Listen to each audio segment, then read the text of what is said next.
Friends, तो कैसे हैं आप सब? एग्ज़ाम की तैयारी कैसी हो रही है? थोड़ा कमेंट करके बताइए और आशा करते हैं कि ठीक होंगे और एग्ज़ाम की तैयारी भी अच्छी हो रही होगी। और करिए, कंफ्यूज मत होइए, तैयारी करते रहिए, थोड़ा थोड़ा हम भी उसमें हेल्प कर देते हैं आपको। तो इस एपी को हमने स्टार्ट किया था पिछले दिन और इसी को कंटिन्यू करते हैं।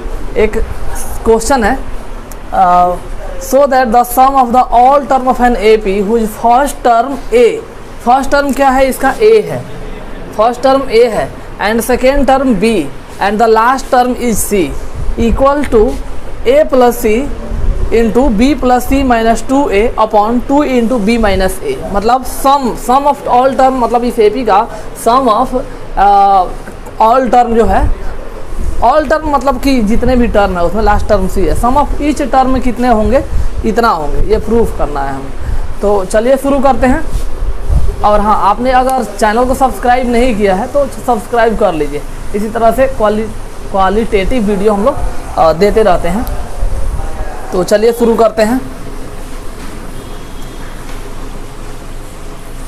जैसे ये दिया हुआ है, यहाँ से देखिए solution of first term equal to A,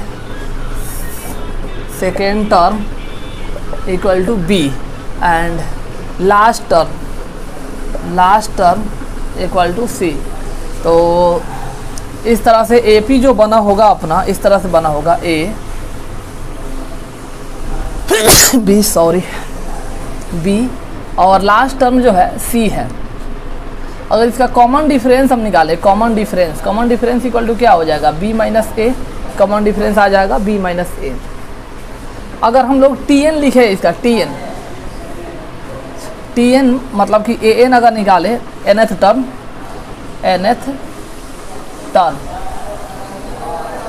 term कितना आ रहा है ये निकालते हैं। nth टर्म, तो nth टर्म आएगा, nth टर्म मतलब लास्ट टर्म सी जो है ना, इसी को हम लोग nth टर्म मान लेते हैं। nth term a plus n minus 1 into D. तो ए एन मतलब इसको ए एन के जगह पे रख देते हैं सी लास्ट टर्म, और ए की जगह पे तो ए ही रह जाएगा, फर्स्ट टर्म ए ही है, और n माइनस 1 इंटू डी के जगह पे क्या आएगा? b माइनस ए। ये कॉमन डिफरेंस जो देख रहे हैं आप, यही d है, तो b माइनस ए। तो इस तरह से यहाँ से हम लोग n का वैल्यू निकाल लेते हैं। तो यहाँ से आ गया c minus a equal to n minus 1 into b minus a. तो इस तरह से n c minus a upon b minus a equal to n minus 1 और c minus a upon b minus a plus 1 equal to n। ठीक, अब n का value निकल गया। n का वैल्यू कुछ इस तरह से आ रहा है, c minus a plus B minus a upon b minus ए। ठीक, और इस तरह से यहाँ पे मिल गया आपको b plus c minus 2a, b plus c minus 2a upon b minus a, n equal to इतना मिल गया।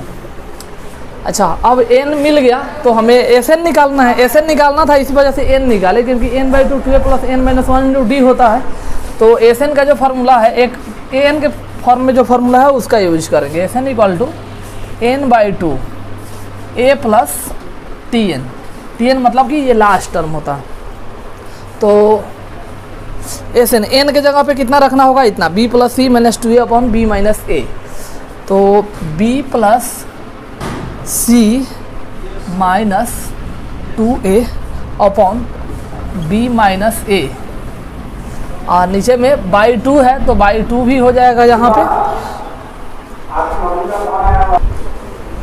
तो अब इसको a प्लस टी एन मतलब कि टी एन क्या है? टी एन मतलब सी जो लास्ट टर्म है, सी है, देखिए सी।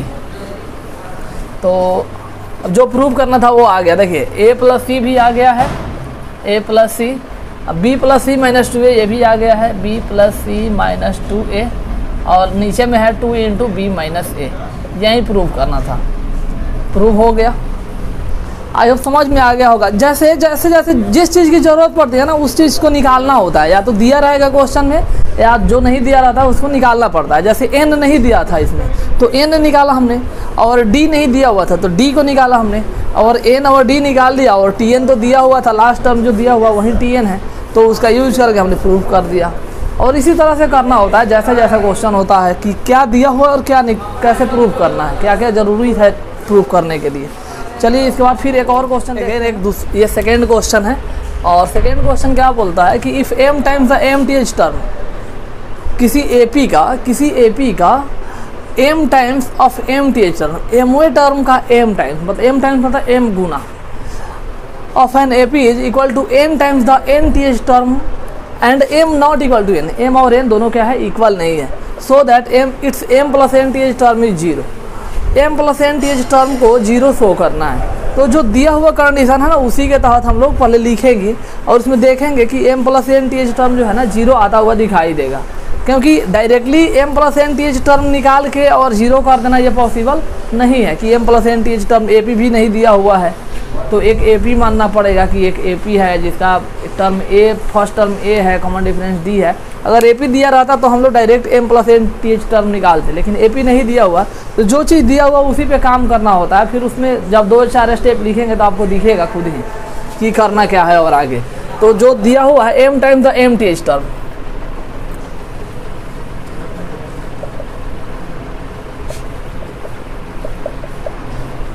First term of given AP is A and common difference is D। तो m into mth term, m into mth term मतलब का है तो m into tm, am भी लिख सकते हैं, tm भी लिख सकते हैं, कोई दिक्कत नहीं, equal to a plus m minus 1 into d. अच्छा, n into n t h, उसके बाद हम लोग क्या लिख सकते हैं, n into t m, n into n t h term equal to n a plus n minus 1 into d. ये दोनों क्या है, इक्वल है, m into t m equal to m into t n, ये दिया हुआ है इक्वल, तो लिखते हैं इक्वल दिया हुआ है तो m into a plus m minus 1 into d equal to n into a plus n minus 1 into d. यहाँ भी a में कुछ कॉमन दिख रहा है, d भी उधर है, इधर भी d है, मल्टीप्लाई कर देते हैं, फिर देखते हैं क्या होता है। m a plus m square D, m इधर से गया m स्क्वायर और उधर से d आया m square d minus m d equal to n a plus n square d minus n d. ठीक, अब सबको एक साइड ले आते हैं, तो m a minus n a के पास एम ए के पास एन ए को ले आए plus m square d minus n square d, उसके बाद माइनस एम डी और ये माइनस एम डी और plus n d equal to zero. तो देखिए कॉमन ले लेते हैं हम लोग, m माइनस एन यहाँ भी है, m माइनस एन यहाँ से भी निकल जाएगा, ये कॉमन होने वाला है, तो m माइनस एन, ए कॉमन ले लीजिए यहाँ से, तो m माइनस एन, और यहाँ से अगर d कॉमन ले लेते हैं तो m square minus n square, यहाँ से -1 अगर कॉमन माइनस डी कॉमन ले लेते हैं तो ये भी m माइनस एन हो जाएगा। एक तरह का फैक्टर सब जगह आ रहा है, यहाँ भी m माइनस एन अब कॉमन ले सकते हैं, इसको जैसे a square minus b square लिखते हैं, एक बार लिख ही देते हैं, तो a into m minus n plus d into m minus n m plus n इसको लिख सकते हैं, देखिए a square minus b square का आइडेंटिटी बन रहा है, minus d m minus n equal to 0। अब यहाँ पे आ जाइए इधर, तो अब हमें एम माइनस एन यहाँ भी दिख रहा है, यहाँ भी और यहाँ भी, तो एम माइनस एन को डायरेक्टली बाहर ले लेते हैं। एम माइनस एन बाहर हो गया, अंदर में क्या बचेगा, अंदर में बच रहा है ए प्लस